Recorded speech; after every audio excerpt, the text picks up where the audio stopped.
చిలుక చీమ.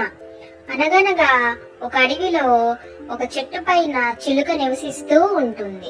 ఆ చెట్టు కిందని చీమ కూడా ఉంటుంది. ఒకరోజు అనుకోకుండా చీమ నీళ్ళల్లో పడిపోతుంది.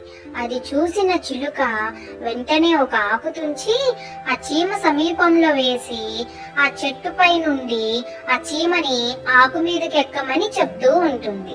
అలాగే ఆ మునిగిపోతున్న చీమ వెంటనే ఆకుపైకి ఎక్కి దాని ప్రాణాలు కాపాడుకుంటుంది.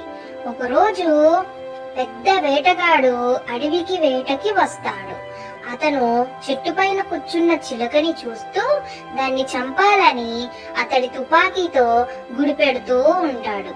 అది చూసిన చీమ వెంటనే వచ్చి ఆ వేటగాడి కాలు కొడుతుంది. ఆ నొప్పికి వేటగాడు గురి తప్పుతాడు. ఆ తుపాకీ శబ్దానికి చిలుక అక్కడి నుంచి పారిపోతుంది. తరువాత నిజం తెలుసుకుని చిలుక చీమకి చాలా కృతజ్ఞతలు చెప్తుంది. అప్పటి నుంచి చీమ చిలుక చాలా స్నేహభావంతో సంతోషంగా జీవితం సాగిస్తూ ఉంటారు.